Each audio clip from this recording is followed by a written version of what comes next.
Buenas tardes, mi nombre es Silvana Guadalupe Alcibaranchundia, soy estudiante de la Universidad Técnica de Manabí, estudio la carrera Psicología y curso el primer semestre. Hoy les voy a hablar sobre irrigación del encéfalo, su función y sus patologías.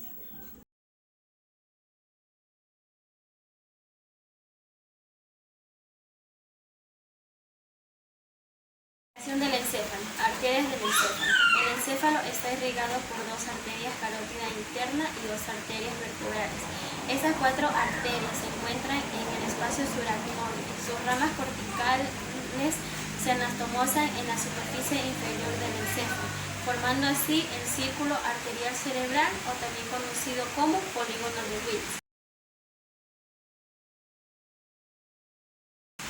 Arteria carótida interna. La arteria carótida interna comienza con la bifurcación de la arteria carótida común, donde habitualmente tiene una dilatación localizada, denominada seno carotídeo. Esta asciende por el cuello y entra al cráneo, atravesando el conducto carotídeo del hueso temporal, dividiendo así la arteria cerebral media y la arteria cerebral anterior. Ramas de la porción craneal. Aquí encontramos las siguientes arterias.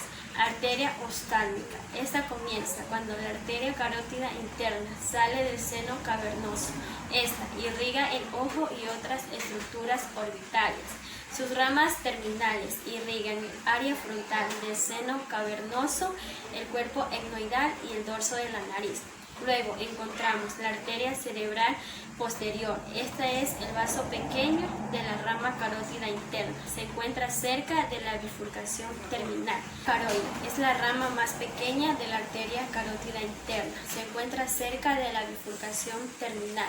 Esta da lugar a numerosas ramas pequeñas de la estructura que nos rodea, incluyendo el pie pendicular, el cuerpo geniculado, el tracto óptico y la cápsula interna. Arteria cerebral anterior. Es la rama más pequeña de la arteria carótida interna.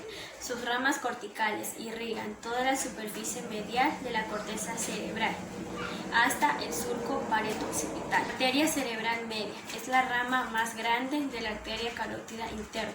Sus ramas corticales irrigan toda la superficie lateral del hemisferio. Sus ramas centrales irrigan el núcleo caudado y lenticular y la cápsula interna.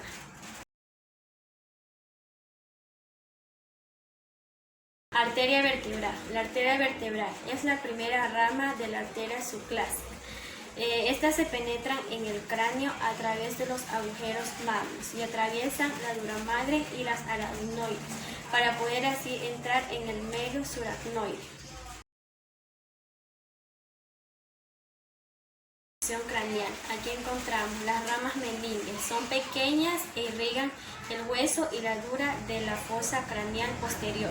Final posterior. Estas se penetran en el canal vertebral a través de los agujeros intervertebrales. Canal anterior. Esta está formada a partir de las ramas procedentes de la arteria cerebral. Estas se encuentran cerca de su terminación. Arteria cerebral posterior inferior. Esta es la rama más grande de la arteria vertebral. Esta irriga la superficie inferior del vértice. Medulares son las ramas más pequeñas y están distribuidas en la médula oblongada. Arteria basilar. La arteria basilar es la unión de dos arterias vertebrales. Estas ascienden en el surco en la superficie anterior del puente y al extremo superior del puente esta se divide en dos arterias cerebrales posteriores. Ramas. Aquí encontramos las siguientes arterias. Arterias pontinas. Están formadas por numerosos vasos pequeños que penetran en la sustancia del puente. Períntica. Esta es la arteria más larga y estrecha. Esta acompaña a los nervios faciales. Estas también irrigan el oído interno. Fosa anteroinferior. Tiene un trayecto hacia atrás y lateralmente. Irriga a la parte anterior e inferior del cerebelo. Algunas de sus ramas se dirigen al puente y a la parte superior de la médula oblongada. Arteria cerebral posterior. Estas se dividen en las siguientes ramas. Irriga la superficie interlateral y medial del lóbulo temporal, la superficie medial y lateral del lóbulo occipital. Irrigan la parte del tálamo y el núcleo lenticular, así como el mesencéfalo, la glándula pineal, el cuerpo geniculado caroide. Irriga el flexo caroido y también irriga el flexo caroido del tercer ventrículo.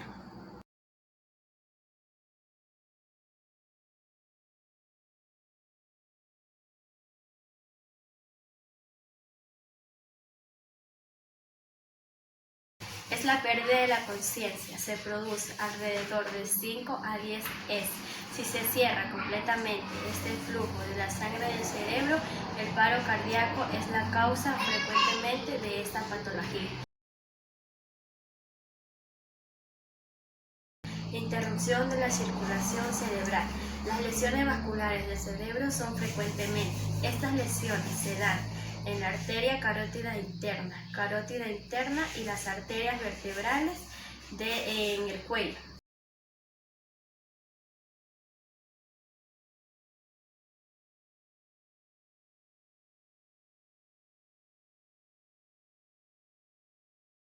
La oclusión de la arteria cerebral anterior puede producir los siguientes signos y síntomas: hemipraxia y hemiagnosia, que se produce principalmente en lo que es la pierna y en el pie. Puede también una incapacidad al momento de identificar los objetos correctamente. Puede producir apatía y cambios de personalidad.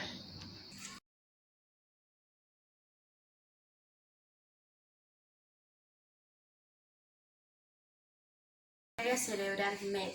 La oclusión de la arteria cerebral media puede producir los siguientes signos y síntomas: hemipraxia y hemiagnosia, que se produce principalmente en la cara y en el brazo; afasia si se lesiona el hemisferio izquierdo; hemiagnosia homónima contralateral; asiagnosia si se afecta el hemisferio derecho.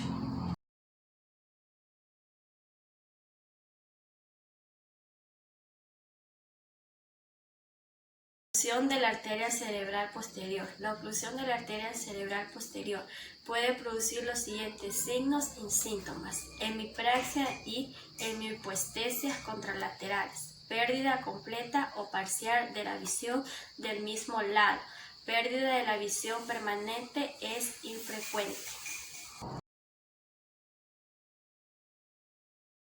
Arteria vertobasilar. Sus signos y síntomas son variables, como la pérdida de la sensación del dolor, crisis de la hemiagnosia o ceguera completa cortical, pérdida ixolateral del reflejo nauseoso, vértigo, nistagma, náusea y vómito, síndrome de Hermet ixolateral, ataxia, hemiagnosia unilateral o bilateral, coma.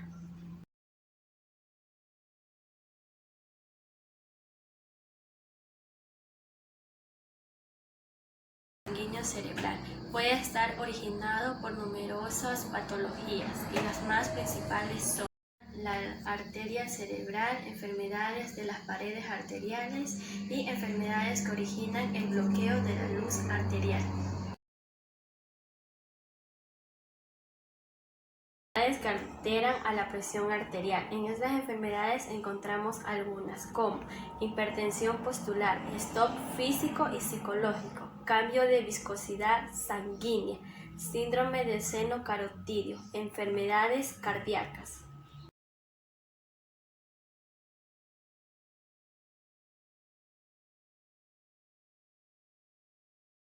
Arteriales. Esta enfermedad afecta a las principales arterias que irrigan al cerebro en su trayecto a lo largo del cuello. Produce el bloqueo de la luz arterial. El embolismo es una arteria cerebral. Puede producirse en dos formas, que son el trombo más frecuente, que puede producirse en cualquier parte del recubrimiento endotelial, y el embolo más grave, esta puede producir otras fracturas graves en el hueso largo.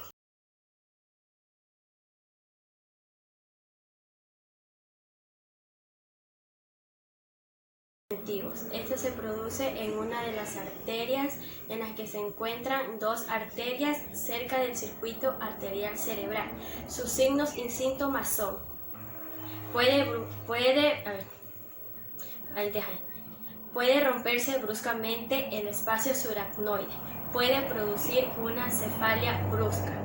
Su muerte se puede dar rápidamente o el paciente puede sobrevivir a su primera hemorragia, o solo que pueda morir meses o días después. Para una pronta recuperación se hace la colocación de un clic o ligamento en el cuello de anastomosis.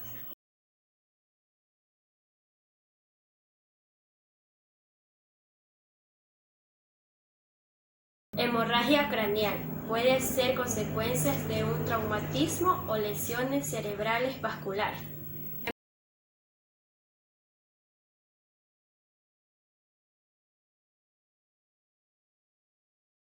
Hemorragia subaracnoide puede ser consecuencias de una extravasación o una rotura en la cisura del aneurisma congenitivo.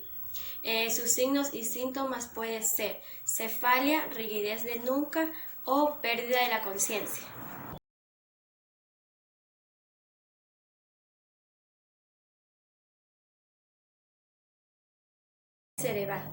Hemorragia cerebral se ve generalmente en la rotura de una arteria ateromarosa y se ve más frecuente en las personas con hipertensión. Esta también se ve en la que es el puente y el cerebelo.